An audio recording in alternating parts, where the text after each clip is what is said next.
there, Jess from Make and Do Crew here. Come along as I show you how to join 2 crochet hexagons together to create a cardigan.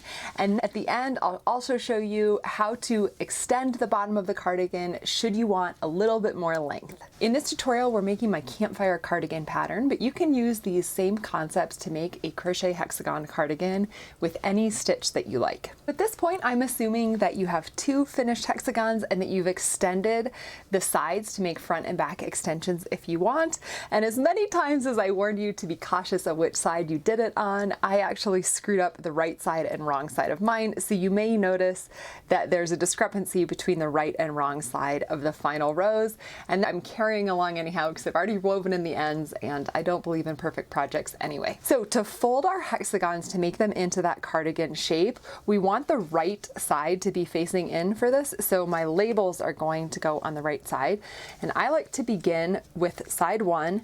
I'm going to fold the corners of side 1 together, and then everything kind of comes together from there because I'm aligning my extension edges here. So here's my front extension and my back extension. So this gives me one L like this. Then I can find side 1 again, bring the corners together, and then I've got myself a second L. When I put them together, I have the start of a very cute little cardigan. I like to pin the edges that I'm going to seam together using these stitch markers because it helps make sure that all of my stitches are lined up when I do the seaming. I've used lots of joining techniques to seam my hexagon cardigans. You can use a slip stitch or a single crochet stitch to bring them together. You can also use a join as you go granny stitch technique, but for simplicity's sake, in this tutorial, I'm going to show you how to seam them together using a tapestry needle. So I have a tapestry needle here and the same color as my final hexagon round because I'm going to start by seaming the top sleeve. And we're going to seam all the way from this corner here, which is by the elbow, up and seam the extension rows together. So this is my front extension here, and I'm going to seam all the way up to where it meets the back extension. Because I already have my tapestry needle threaded, I like to just begin by weaving in the yarn tail that I'm going to be attaching. So I just put it through a meaty section of one of my granny stitches, and then I can go back and forth a couple times to secure that tail so that then after I'm done seaming, I won't have to go back and weave in this end. Now I've threaded my yarn out here so it's attached right at this corner where I need it to be to start my seam. Like I said, there's a lot of different ways to do this. You can use a running stitch or a whip stitch, but I'm going to use what's kind of like a zigzag mattress stitch, and I'm just going through the top of each stitch. So the important things to keep in mind here are that you want to line up stitch for stitch. So if this is my first cluster, I want to line up the first double crochet in each cluster, the second double crochet, and third double crochet. I'm also keeping the edges of the sleeve side by side as I do this because I've found that that creates the flattest seam when I turn my sweater right side out. So I'm just zigzagging back and forth under the top 2 loops of each stitch, and I'm going to continue doing this all the way until the end of this side, at which point I will be at the shoulder. I've reached the end of my seam, so now I am threading my yarn back to where I can weave in the end in a section that matches my seaming color. I'm just going back and forth through the meatiest part of this granny stitch several times until I'm sure that there's a lot of good friction against this yarn tail. This is my favorite way to weave in ends for granny squares or anything granny stitch because I find it to be the most secure. So once that's really tucked in there, I will repeat the same seaming process on the other hexagon sleeve. Now that my sleeves are seamed, I'm going to repeat this one more time. It doesn't matter quite as much which side is facing, but I still have my right sides folded in, and I now am going to use the same seaming technique to join these back sides here. I have a yarn tail left over from my extension, so I'm going to use that so I don't have one more end to weave in. All right, with the seams complete, we have a completely adorable little cardigan, and you can wear your sweater like this, but I'm also going to show you how to extend the length of it if you'd like. To attach our yarn to begin the bottom extension, we are going to obviously be working right here. So I'm flipping my cardigan over, and it's really helpful if you've labeled the sides at this point, because right-handed crocheters, we are going to attach our yarn over here on what's the left side of the cardigan. So this, when I say left, I mean the left side when I'm wearing it on my body. So I'm going to attach my yarn over here because I'm right-handed. If you are left-handed, you're going to do the exact same thing, but you're going to be starting over here and obviously working in this direction. To begin, I like to attach my yarn with a slip knot. So I have a slip knot on my hook, and I'm just going to slip stitch through it, and then I can fasten it down, and I have my new yarn attached here to work along the bottom. So depending on your front extension situation, you're either going to be beginning in a hexagon corner right here, or if you've worked an extension, you're going to be beginning in the side of a row. So we're using the same concepts here as what we used when forming our extensions.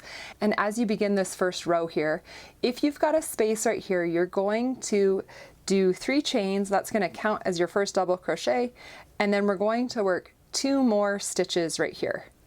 Of course, if you modified your extensions and maybe you ended here with a cluster right here, that's okay. If you remember from working on our extensions, you would, instead of working cluster right here, you would chain 4 and then work in the first space. So your rows are either going to begin with a chain 3 and 2 more double crochets to make a cluster, or a chain 4 and then working a cluster in the next space. The essential pattern is still the same. So after I've got that first cluster, I'm going to chain 1, and then I'm going to do a cluster in each space that I encounter here. So here I have just a regular hexagon corner space. For you, this may be more of an extension, or you might already be in your hexagon edge. So I've got my second cluster here, then I'm going to chain 1, and I'm going to continue like that, working a cluster and then a chain 1 in each of these spaces. And then once we get over here, we will arrive at our back extensions. So you can see this is just, again, we have spaces, cluster, space. So we're going to continue in that pattern where we work a cluster in each space, put a chain 1 in between, and I'll show you what we do when we arrive at the seam. At the back seam here, I've already chained 1, and I'm going to work my cluster over these edges. So I've got a chain 1 space here, a chain 1 space here, and I'm going to also put a double crochet in the middle of the seam. So again, I will end up with 3 double crochets. They're just going to be kind of evenly spaced out to create 1 cluster across this gap. So that's 1, 2, and 3. If you find yourself with rows of your extensions here that end with 3 double crochets instead of a space, just work into the top of them. You can kind of fudge this a bit and just create a nice cadence for yourself. It's way more important than this row just sort of lays flat and visually recedes than you do any one particular thing as you're crossing the seam. So now that I've gotten that cluster in place and I chained 1, and now I'm just going to continue like this across the bottom of the other hexagon side until I get to the opposite front corner. Here we are at the end of the first row for the bottom extension, and I want to show you one other way to change colors. One way to do this would be to just fully fasten off and attach it with a slip knot, but another way is to finish the last yarn over of the final stitch with my new color. And when I do that, I need to hang on to these 2 tails for a minute, but now I can have my next row begin fresh with a new color, and it's a very nice, tidy color transition. So, and we're just going to alternate in these 2 rows. It's just like the hexagon extensions that we did previously. We're going to repeat that same pattern now. So I've chained 4. I'm going to work in the opposite direction. And I want to point out here, if you would like to add pocket holes, this is the point at which you would do it in this bottom extension. So if you'd like to add a hole that you can stick your hand through and then put a piece of crochet fabric on the back to form the back of your pocket, this is where you would do it. You would stop in one of these spaces, create a chain, and then rejoin over here. That's how a pocket is made. You can also just crochet a rectangle of fabric and attach it on the outside of the cardigan when you're done. That's called an afterthought pocket, and that's another way to handle it if you don't want to deal with a chain and then working back into that chain. That's beyond the scope of this video, but I wanted to point it out in case you were planning to add pockets to your hexagon. So I have my chain 4 here. I'm going to work my first double crochet cluster. And this should be a review at this point because we're going to do 1 cluster, 1 chain stitch, 1 cluster, 1 chain stitch, all the way across to the bottom of the cardigan on the other side, and then you can turn and work back. You'll begin then with a chain 3 and a cluster in that first space, and you can just work rows back and forth like this until you have the length of cardigan that you want. And one of the reasons I love making hexagon cardigans like this is because from this point onward, it is super easy to try on your sweater and assess how it's fitting you.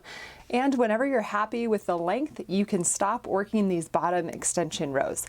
If you plan to add ribbing along the bottom, I suggest ending with a wrong side row because it'll make the ribbing process just a little bit easier. And from here, you can either call your cardigan finished or, like I said, add ribbing. And if you'd like, extend the sleeves, which I'll show you how to do in a future video. Thanks for watching and happy crocheting!